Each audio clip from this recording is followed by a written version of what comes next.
jct.org. Message us on X at FCC On Air or comment on our Facebook and Instagram pages. Dr. Ehrenfeld, let's start with the issue of gun violence in America. Early reports show at least 16 people were killed, more than 50 injured in this mass shooting in Maine last night. And today also marks 2 months since a racist mass shooting at the Dollar General in Newtown killed 3 people here in Jacksonville. What role does the medical community play in addressing the issue of gun violence in America? We have to take it head on. And on the heels of the Pulse nightclub shooting here in Florida and Orlando, the AMA declared gun violence a public health crisis. It's a public health crisis that requires a comprehensive set of health solutions to respond. There are policy objectives that a majority of Americans, including here in Florida, support. Having a waiting period before you can buy a handgun, making sure that there is automatic reporting of prohibited individuals to the National Instant Criminal Background Check System, making sure that we ban ghost guns, semi-automatic weapons. These are things that Americans want to happen, but unfortunately we have not seen federal movement, which we know would prevent some of the things like this tragedy that happened last night. When it comes to political issues, how do you build consensus to get things accomplished from your perspective? Well, you know, the AMA is a nonpartisan organization. We work with everyone, and that's actually a strength of the association.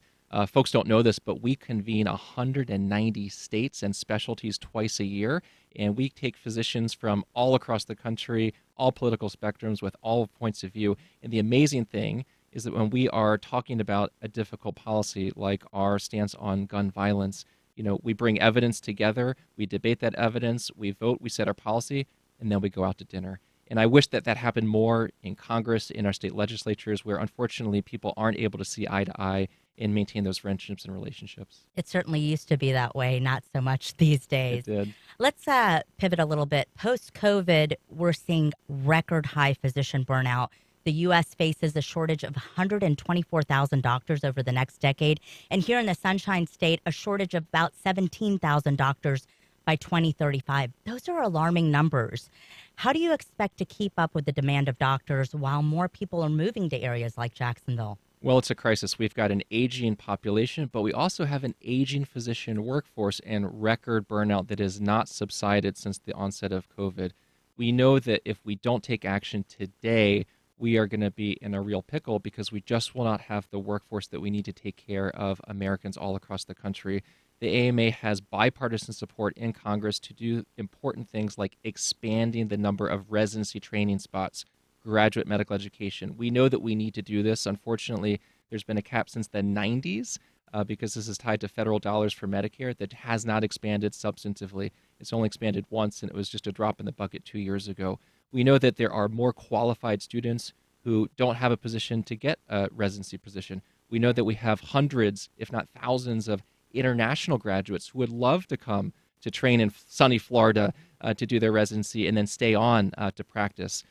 We know that there are opportunities to make adjustments to the J-1 visa waiver program. There are 15,000 unused J-1 waiver spots because of restrictions during travel and COVID that have gone fallow. We'd like to be able to recapture those, bring individuals to the U.S. who want to practice medicine to take care of our population. 25% of the practicing physicians in the U.S. today are international medical graduates. They're an important component of the workforce. So there are things that we can do, that we need to do to expand the workforce, and I just hope that we can get some congressional movement now that we finally have a speaker again. You know, we have 2 great nursing programs at UNF and JU. Could nurse practitioners help alleviate some of those shortages? Well, nurse practitioners, physician assistants are critical parts of the healthcare ecosystem. They're not a replacement for physicians. And I will tell you, it's not like we've got a lot of spare nurses and physician assistants lying around either. They're busy too. They are overwhelmed. And if you look at the survey data during COVID, you know, as many physicians got burnout, so did nurses. And so we need to have systemic solutions that can alleviate all of these healthcare challenges, and that includes for both physicians and other members of the healthcare team. You've said Medicare is broken. You can't pay doctors with the current Medicare system. Tell us, how do you even fix that?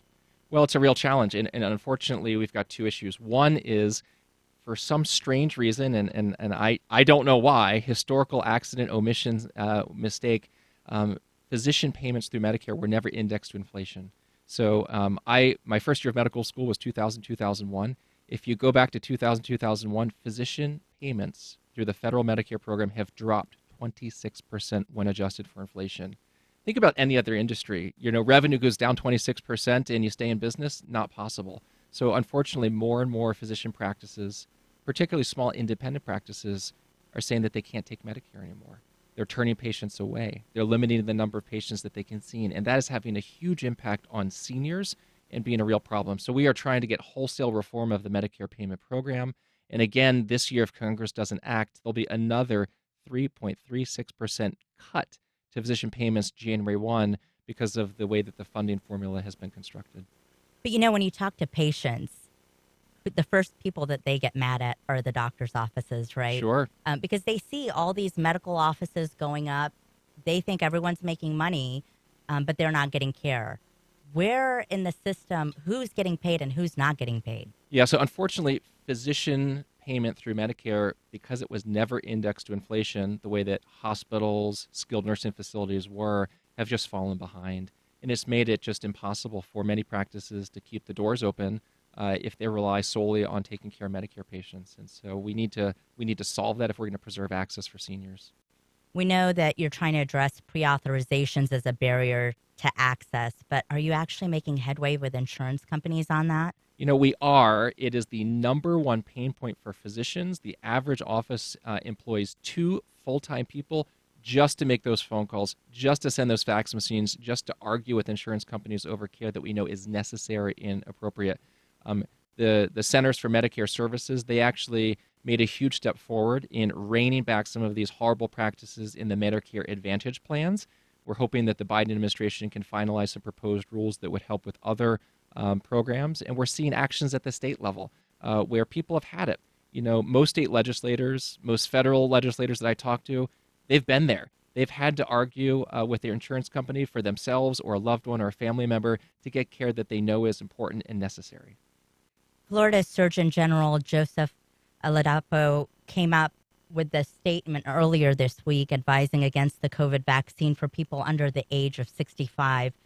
What are your thoughts on that? How should doctors in the state of Florida handle the controversy over vaccinations? Well, I'm getting my vaccine on Monday, and I would encourage other people to do that to stay up to date with their COVID vaccines. Also, it's important this time of year to get their seasonal flu vaccines. I will tell you, statistically, most people trust their doctor the most. So if people have questions, I would encourage them to seek out that information. There's also a great website, getvaccineanswers.org, which we highlight as a place that has credible, important information. Without a doubt, misinformation over the past few years has fueled vaccine skepticism and outright rejection. But I will tell you that we know that these vaccines are safe, they're effective, and I would recommend them for my family and for you as well. But a lot of people can't get the vaccines before they actually get COVID in our area. What about that issue? Well, certainly the supply chain has been a real challenge. The rollout was bumpy and painful and irritating because, there was this surge of interest. We didn't have the vaccine. Now we have the vaccine, but we don't have the surge of interest. The challenge right now is mostly in the pediatric population because retail pharmacies are typically not equipped to give the vaccine to kids under 18. And we just haven't had the supply to get them to individual pediatricians' office. I'm told that the vaccine manufacturers are working that actively, and I hope that problem goes away. We want to remind people you can call in with your questions for Dr. Ehrenfeld. The number is 904-549-2937. I want to talk a little bit about a subject you're very passionate about, AI in medicine. Places like the Mayo Clinic right here in our backyard are very engaged in early use and testing of these systems. What gets you excited about the future and possibilities of AI? Well, I am so excited about what AI can do to scale the capacity of our workforce. And I don't think that AI will ever replace physicians, but I think physicians who use AI will replace those who don't. And there's some really exciting developments, tools that we know can make it easier to diagnose. 20% of physician practices are using AI today. That's only going to expand in the future. I think we are probably at the top of a hype cycle right now. ChatGPT, LLMs, all these things. But I know that they are going to change how we deliver care in some really positive ways. And, some exciting news in terms of how it's used for detecting heart disease and things like that. There was also a recent study that showed AI models produced a lot of inaccurate racial biases against African Americans, mainly because the data that's used is old and there's some misinformation there. What kind of issues do you have with the ethical use of AI in medicine? Well, the AMA has a set of principles around how these tools should be developed, how they should be deployed to make sure that they are safe, effective, and not causing harm to patients. And an important point of that is having transparency, knowing that the tool exists, knowing how it's being used, knowing where the data came from that led to the creation of the tool. And there are glorious examples of failures where an algorithm was developed and deployed and actually perpetuated racial bias around who got admitted to the ICU or who had an elevated level of care during COVID. We cannot allow those things to happen, but that requires obviously people to do the right thing when they're building these models. And because of that, AI is never going to replace the doctors, right? Well, I don't think it'll ever replace the doctors. Look, when you're sick, when you need something, you want somebody who can hold your hand. You want somebody who has the compassion and has the humanity behind them to help you get through that difficult situation. But you also want that person to have the best tools available to make the right decisions. And it might help with some of that burnout that physicians are facing. We know it can. And unfortunately, technology often in medicine has been more of a burden than an asset. We're trying to reframe that. The AMA has something called our Physician Innovation Network. It's a free online community for developers and entrepreneurs and physicians to come together to make sure that the clinical voice, the understanding of how you take care of patients and the workflows in our hospitals and our clinics is at the center of the conversations around how these technologies are being developed. Jacksonville's a big military town. You're a military veteran. What are your thoughts on some of the clinical trials showing promise in using psychedelics to treat PTSD in veterans, as well as other issues such as anxiety and depression in the general population as well? Well, I think there's a lot of promising research going on, and certainly I will tell you, we need to do more. We lose hundreds of veterans to suicide. Thousands of veterans are suffering from PTSD, and we do not have good options. We do not have good therapies. We need to solve that. And I will tell you that it's something that deeply concerns me. And the stigma around getting help when people need it, whether it's a veteran or a physician who is burned out, needs to go away. And we are working to try to solve that. There are structural things that we know can help. Unfortunately, even though Congress passed a law more than a decade ago that should have created parity between payment from insurance companies for physical health and behavioral health, the insurance companies haven't held up their part of the bargain. And there's actually movement in Congress to have additional legislation to try to solve that. But again, we need to do these things to make sure that people can access the care that they need for their behavioral health. Let's talk about addiction. 100,000 Americans die each year as a result of the opioid crisis. And it actually started with physicians prescribing these medications and telling patients they were safe. The opioid crisis definitely has a multifactorial genesis. Physicians, I think, have stepped up and done their part. If you look at opioid prescribing across physicians, it has dropped more than 50% in the last decade. Physicians have stepped up and are using the prescribing databases at the state level to check to make sure that patients aren't doctor shopping and getting multiple prescriptions from different places. Right now, what we're seeing is a lot of, unfortunately, illicit medications on the street, illicit medications from synthetic fentanyl that is causing opioid deaths. We got a real win this summer when the FDA approved finally naloxone to be over the counter. This can be a life-saving tool that anybody can buy at a pharmacy without a prescription now and make available in an emergency when somebody has had an overdose. But there's a lot more that we need to do to prevent people from using opioids and to make sure that people can get into treatment. Again, we mentioned prior authorization as a pain point. Imagine a patient comes to my clinic and they have a substance use disorder and they're ready to get treatment, but you have to get it approved by their insurance company. And so those things make no sense, and we know that there are barriers that are artificial that prevent people from getting treatment when they need it, and we're hoping to work on some of those. Okay, we'd like to take a call from Tim in Orange Park. His wife has long COVID, and he wanted to ask you a question about that. Tim, you're live. Tim, are you there? Hello? Tim? Hello? Go ahead. Yes, this is Tim.